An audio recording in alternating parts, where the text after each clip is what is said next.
This illustration deals with single conductor cables in accordance with NEC 392.80B2A. Now notice this cable tray is covered, so we're going to have a greater derating factor, but they're still single layer 700 kc mil THHN copper conductors.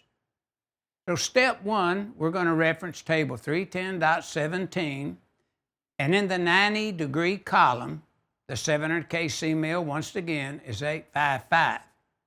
But notice it's listed at the top of the tray. It's not uncovered, it's covered.